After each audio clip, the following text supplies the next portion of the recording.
I want to bring in Law Olmstead now. He is the president of the Missing Persons Center and has been on this case really since the beginning and the search for Ira began. Law, thank you for being with us this morning. I want to talk first about the suspicious circumstances surrounding this case. Law enforcement seem to think there were those at the beginning and still are because the case is still open. Talk more about what those are. Well, I mean, the biggest mystery would just start from the very beginning. Two grown men, roommates, disappear out of thin air. Nobody has a clue what has happened to them. There's literally nothing left behind.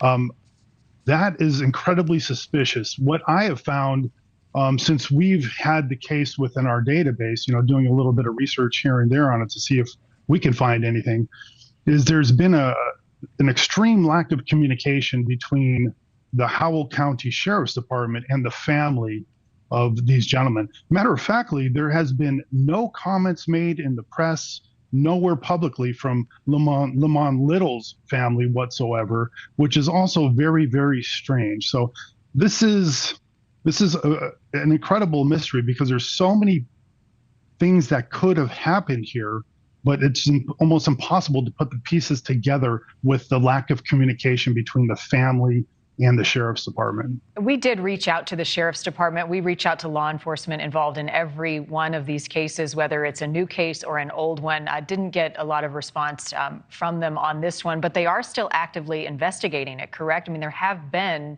developments even as of late with some new arrests. That's what they say. I haven't seen any evidence of any new arrests or anything. I've heard that there are people behind bars that may be related to the situation, but there's no true confirmation of that. Any of the people that they've said have been suspects in this case have really not been named, and there's been no release of information about what actually took place during the investigation. I mean, was the home ever searched? There's rumors that the house was ransacked at some point between the time the gentleman went missing to the time they were reported missing. But there's no evidence or no comments about what actually happened there. There's so-called a vehicle of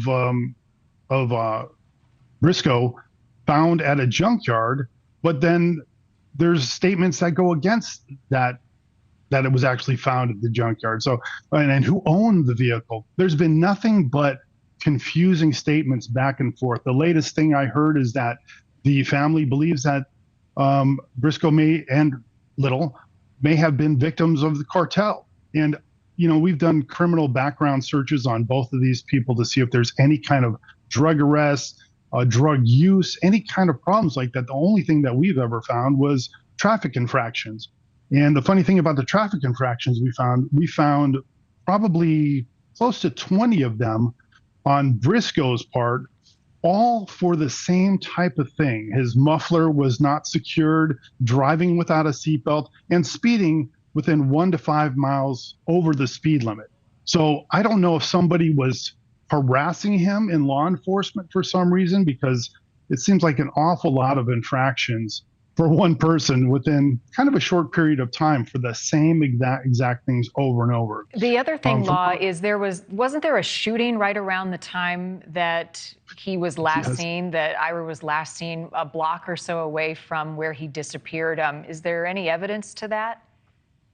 None that we know of. As far as I'm concerned, it's just a rumor that there was a shooting. And even if there was a shooting, they say that the people involved in the shooting were known associates of Briscoe and Little. Well, that doesn't mean that they had anything to do with the disappearance. They needed to start back at square one. I just believe that the investigation never started on the right foot. I don't think the home was ever searched. I don't think any electronic devices, communication devices, phones, computers, anything were searched. I don't think there's been a true investigation done on this. I see reports and press releases from the Sheriff's Department, and not to put any blame on anybody, but I'd like to stick to the facts. I'm not seeing any facts. The only facts we know is 2 men went missing, and we don't know why. There's no clue why.